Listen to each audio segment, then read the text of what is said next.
Hey guys, welcome to the Professional Development Podcast. Today is Wednesday, May 4th, and today we're going to talk about automation. Automation in the business place, what we have in terms of technology, systems, people that we're automating. So we're going to get it going. Do you guys have any quotes? So the quote I got is by Mark Cuban. It's automation is going to cause unemployment and we need to prepare for it. I like it. Yep. I have two quotes, but I'm going to pick one. I just want to be like Dan today. Over-prepared. So this guy, Bill Gates, had a couple quotes on this, which I liked. Sal just raised his hand, so I'm going to use my JFK quote instead. And you can have the Bill Gates quote, you piece of shit.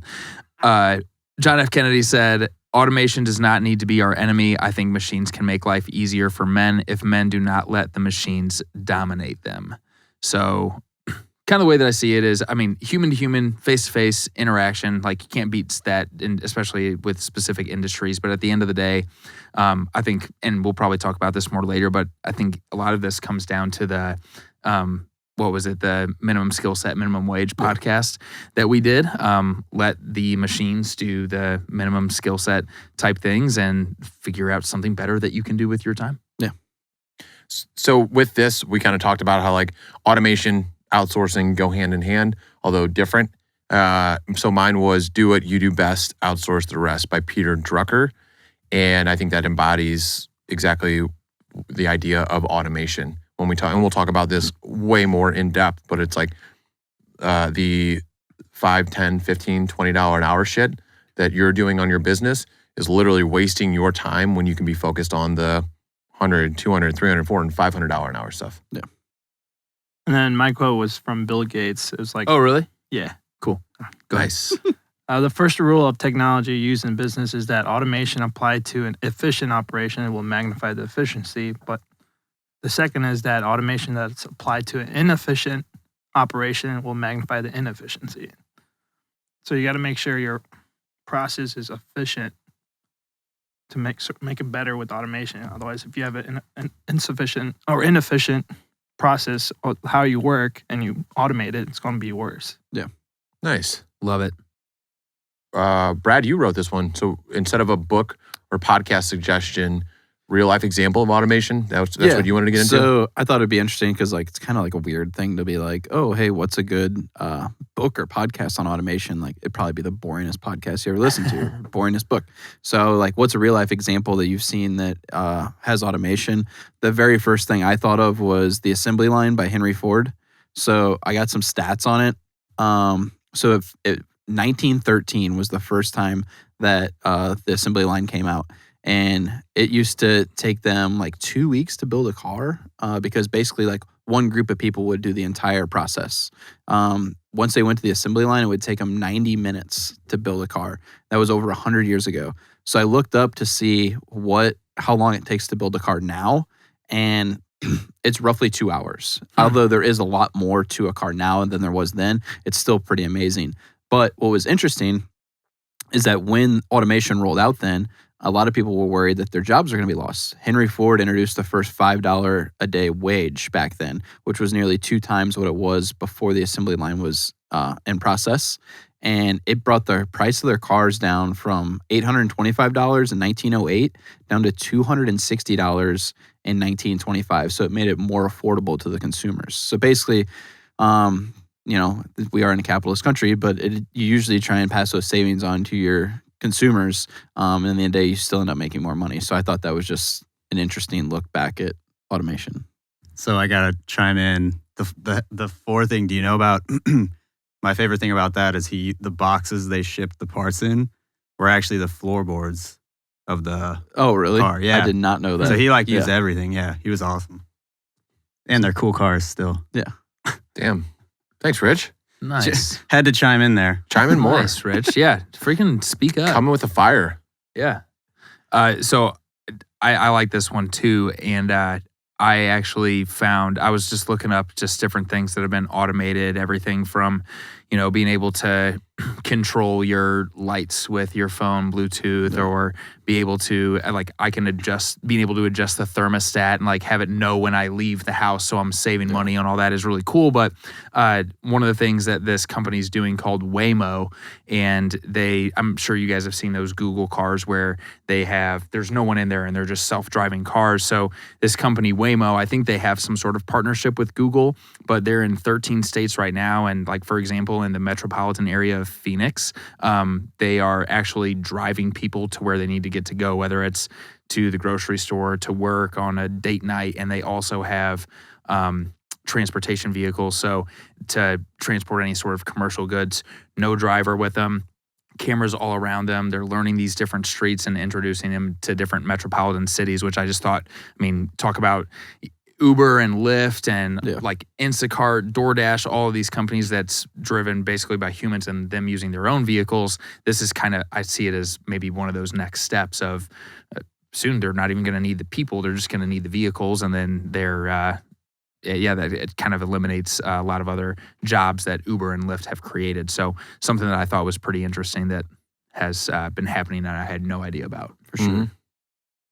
And I think, like for Amazon, I think they're testing out like drone deliveries. Yeah. So that's like one thing that we should look out for. Yeah, I think they're in a lot of markets. I think it's a pretty standard thing now. Yeah, it's interesting. I haven't seen one though. I don't have one. The ones I was going to use are just going to be the ones we talk about later. So do you guys want to get into any definitions of automation that you looked up and maybe how it applies in terms of business or compared to personal? So what I have for the definition of automation is the technique of making an apparatus, a process, or system operate automatically. I thought to look into how does this apply directly to business, and it's roughly the same thing. There are a lot of more techie stuff that you get into about automation in business, but it's probably a little too deep, and that could be its own conversation. Yeah. I had a term for the use of technology applications that perform repetitive tasks, freeing up employees for higher value work. That was the one that easily resonated with me because it's like you said, at the end of the day, it's and I guess I'll just kind of get into it. It's I was using a lot of VAs, which I'll talk about more on how I'm using them, but use them to the point where on a one-on-one with one of my recruiters, he was like, hey, so based off everything these virtual assistants are doing, he's like, well, what do you want me to do? Yeah. And I was like, what do you mean? And I was just like, well, oh shit. I was like, I literally eliminated over half this guy's day. And I was like, okay, cool. You're fired. I was like, yeah. No, but I was like, well, this is great. I'm like, what's your annual goal? And he was like, all right, let's just say 100K. I was like, all right, well, you were doing $5, $10, $15 an hour shit, and that's what they're doing now. Yeah. I'm like, what is it on an hourly rate to make 100K? It's $50 an hour. I was like, now your job, you've got no excuse. You got no fucking excuse not to hit that goal because you can spend 8 hours a day working on $50 an hour shit. So what I find interesting about these VAs is you hired a VA to do it, but I guarantee you these VAs are using some form of automation to do every task you gave them, whether it's LinkedIn outreach, the email that you get every day saying that they accomplished it with the links and who they talk to. I bet you they're automating your process, but they're probably automated so much deeper with apps that they might pay for because they're probably being a VA for 4 or 5 different people at the same time. So haven't looked too much into that. It would be tough for me to fully buy into that though. Really? Just based off what I'm seeing with my stuff, it's it's manual. So it's again, it's not necessarily automation using VAs, but it's the same concept, right? Yeah. It's eliminating the shit of your business, so bigger, higher ticket items can be focused on. The stuff that we have to do, you have to manually do these things for the most part. Unless there's some software that's on LinkedIn that I don't know about, or they're checking my inboxes, they're doing this shit that's freeing up my time. So yeah, I guess I'll just jump into it. I've got 2 VAs, both doing lead gen admin. So finding the leads, finding our target market based off jobs that are open, diving through that company. They have a list of target titles that they're looking for. using a software that gets their contact information, putting them into a list. Well, they're using a system for like we've got 3 different systems that it runs and funnels through, right? So yeah, automation, like automating their email and then automating that information automates into this field that has name, company, industry, all this other shit. Then that automates into our like email marketing, like one-to-one email marketing stuff. And then from there, there's it goes like our outreach.io. I don't know if you guys have ever heard of that. This is one that I've got you on. It's an email marketing platform where it's like you said, an assembly line. And then it's like some of the pieces like you need to manually do, but over 50% of it, I've already got the email set out. Yeah. It just plugs in their name, their whatever. And the idea is to get them on the phone to potentially get a contract. So it's like, it's amazing. And like Dan's doing it a little bit differently. I'm utilizing a little bit more LinkedIn and different touch points and different types of emails. But like Dan's got a fucking army of VAs right now working on his shit, and just killing it on the contract side. But I love it so much. Like I'm literally trying to figure out how I can make it into a marketing company, whether it's specifically in my industry or otherwise, because it's like I'm helping Bobby with it. I'm going to try to get that up and going. I'm helping Mike Kitco, and I'm doing it for free to try to like refine and figure out how it can go. But it's super interesting, and it's using Outreach, Lead IQ, and those are the 2 like automated systems that we use. I think it's super interesting, and just speaking from sitting down with you and learning what you guys are doing, obviously it'd be cool to hear Dan's take on it because clearly he's just been hiring them left and right. He's got what, 8 or 9, you said? He's got a lot, yeah. That are just doing all lead generation and taking away so much of the tedious tasks. And at the end of the day, I think a lot of people think whenever they hear automation, they think, all right, it's some sort of robot that's doing it or like some sort of, I mean, you're paying other humans to do the things so you could, like you said, focus on those higher ticket items and things that are really going to move your business forward. So at the end of the day, it's how can I spend dollars on things that are going to make my life easier, delegating out tasks that are usually a little bit more repetitive. And I thought the same thing because I'm just waiting for my interviews with my VAs because I got set up with all that and I'm just waiting for them to come back with some people that say, hey, here are the people to interview. But I think understanding that process would be important for a lot of folks and figure out, okay, how they can use that. And you have a good idea as far as turning that into some sort of marketing company. Yeah. And I know like the system is just so fucking clean.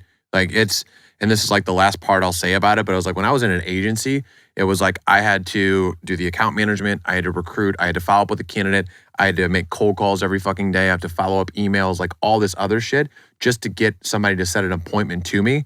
And now it's like I could know nothing about a company, I could not talk to my VA in 3 days, and then it goes from into the system to the email to I've even got my another automation, Calendly, right? Yep. About everybody uses Calendly. If you're setting your own appointments yourself and you don't have like a Calendly link, it's free. Go fucking use it. But it's like all the way to like I go log into my computer the next morning. It's like, oh, I've got 3 appointments sitting on my calendar to talk to people about how they want to spend money on my company. Yeah.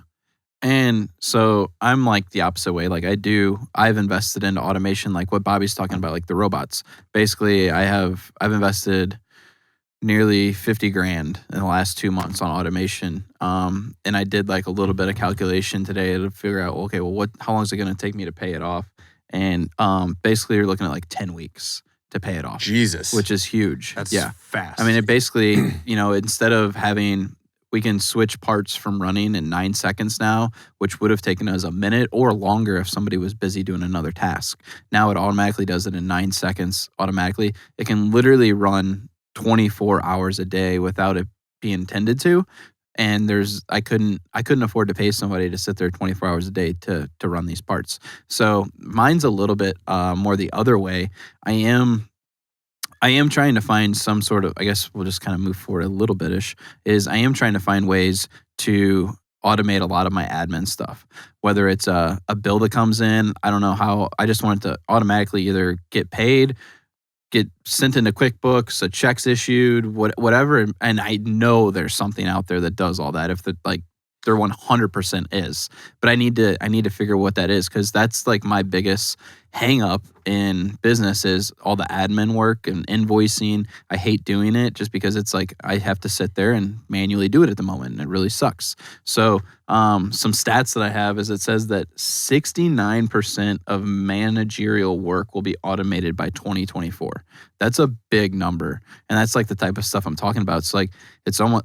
I think you're always going to have employees because you need to make sure that the systems, like Sal said earlier, that the processes are correct, so it is running efficiently. But I think it's just going to be simplified a lot to where these people can start focusing on the higher ticket items. Here's my question though.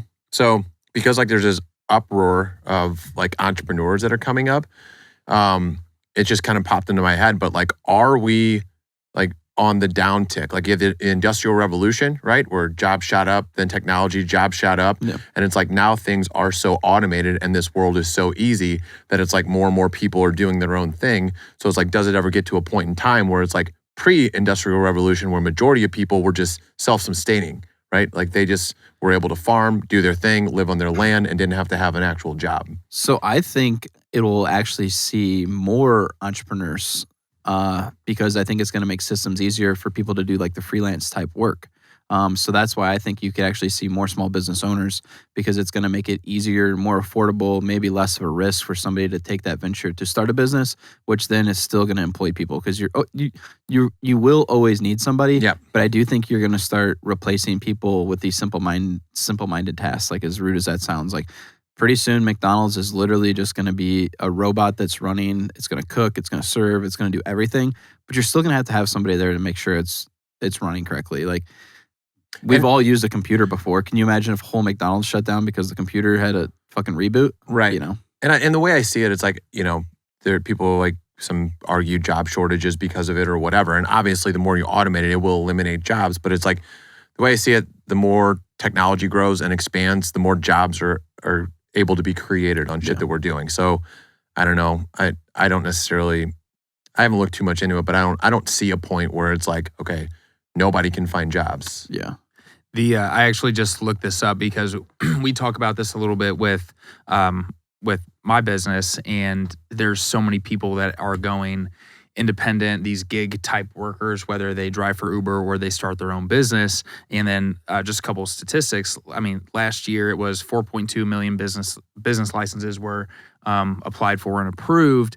And this article is saying that 60% of the U.S. workforce will be independent by 2027. And people are just, I think the pandemic caused a lot of people to realize that they fucking hate their jobs.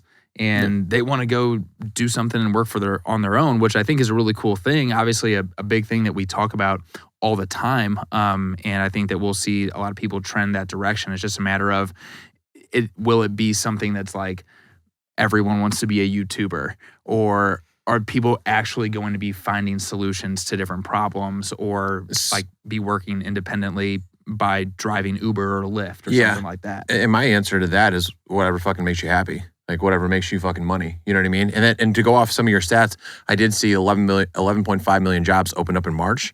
So that leaves 2 jobs for every unemployed person that's out there right now. And then 4.5 million people quit their jobs in March. So that could be like, I don't know. Like I feel like that's. I did see March was the highest like number for people to quit a job in history. That was it. Yep. It's a record for a number of people quitting their job. So, but one thing it doesn't show, it could be, because trending towards that, like people going towards like freelance shit or some starting their own company. Or I think one of the things that they don't say about that, it's just like that stat is, okay, 4.5 million people are quitting their jobs, but I would assume the far majority of those people are quitting and jumping to a new job. There is some sort of number. I think in the same article, it does say that like how it levels out on that. I think a lot of times when they report that though is people who actually quit and did not replace their job. But I could be totally wrong. Interesting. Well, it could go along with Bobby's thing where whatever that article was or wherever you found that where, what was it, by 2020? 2027, 60% of the U.S. workforce will be independent. Yeah. Interesting. Until they realize the taxes they have to pay. Right.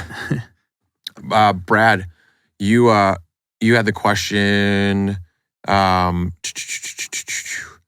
What was it? Oh, I guess we can start with this one. Will AI take over all simple-minded tasks? You kind of You kind of Yeah. hit on that, right? I think at some point it will, for the most part, replace all those jobs, and I think it's a good thing. I think it kind of forces people to elevate themselves a little bit to have a better job. I mean, nobody wants to sit and flip burgers. That's not a career job. If that's like we've talked about that on our minimum wage podcast. Like if your job is to work at fucking Burger King for the rest of your life, like it's just never going to work. Like Right. you're eventually going to get replaced by whether it's a kid who's younger than you or just a robot. It's just going to happen. Yep. What about the one? And I did this before. I'm glad you had us ask this question, Brad. It's, have you calculated the ROI of your automation? And if so, tell us. So yeah, my automation, whether we count that as outsourcing or systems, and it's just now like getting up and running, just in the past 2 months alone, has been responsible for generating $118,000 of revenue for our company. And your expense on that is a couple grand. So looking at this, it's probably like already based off like what it costs me annually for this stuff, it's probably already like paid for itself 7 to 8 times over. Yeah. Yeah. It's That's like, pimping. and that's all we're using for it. Flex. So it's Flex. sick flex. That's a flex. That is a sick flex. Mhm. What about you, Brad? I know you're calculating ROI. Oh, you already kind of talked I about already that. touched on it. It was like 10 weeks. My new machine is showing up in another 2 weeks. So my biggest hang up at the moment is we can't process the metal. Like we can't get it ready to go in the machines fast enough because our saw is a manual saw. We have to go over, we have to set it, we have to start it. The new saw we got is going to be fully automated. You just load the material in, you tell it how far you want it to cut, how many pieces, and it just spits it all out. So basically we'll set it at the end of the day, run all the parts we need to cut. We'll come in the morning, throw it in the machine, let it run all day. So How many total machines do you have? so we have 4, and then the new machine like accompanies one, so I don't really count that. So it's like 4.5, and then we're looking at purchasing another machine that would take the process from like a 1 operation part or a 3 operation part down to a 1 operation part. So in 9 minutes we'd make 1 part versus 27 minutes. So And 2 years ago, whenever all this stuff got started, you had what, 1 or 2 machines? yeah, so I went from 1 to 4 machines in 2.5 years. So yeah, awesome. so we're looking to. I mean, I don't know if I told you guys this much, but we're literally looking for property in a building right now. I found some property. We're just trying to my dad's like out. He's retired, just driving around trying to find property that's for sale. So it's like probably in the next 2 months I'll have property that I'm closed on. We will not be moved in yet because we're probably going to build a building, whether we knock down an existing one or just completely remodel. So Right on. I ran into a guy yesterday that knows you. Chris Fetter from FNS Collision out okay, yeah. and he still races. yeah. he That guy broke- took a ride last weekend. He broke some ribs. Yeah. And it was funny. He was mentioning that because it was in Terre Haute, Yeah. Indiana. Sorry, I know that this is off topic, but I was just like, oh shit, I just remembered that. But that's cool. Everything that you're doing with your company, obviously you guys are smashing it. And yeah, I don't know. I think and Brad, you kind of touched on it too, but the AI taking over some of these like very simple tasks. I'm just curious, and I know it's not on our agenda necessarily, but like the younger generation, I think of like as millennials, I feel like we are in a very sweet spot where we grew up with computers. We had to go home whenever the street lights came on. Mom still whistled at us whenever or rang a bell or whatever, whenever dinner was ready and shit like that. But we grew up with computers. Yes. We understood how to use these. We now are fucking perfect with our cell phones. And the younger generation, this is all they fucking know. Yeah. They don't know how to do. I can tell you this, most young people that I talk to from recruiting, if you talk to them about Excel, PowerPoint, Microsoft Word, they have no idea what the fuck they're doing. And you have to teach them how to do this. Dude, they didn't even know what a VCR are. I don't think they know what a I don't think VCR is. they They don't know wouldn't know what a a VCR is. VHS tape Wait, or anything like that. Here's my question: like Microsoft Office, that suite or whatever, Mhm. is that not like your basic? Like everybody has to take it in college if you go to college.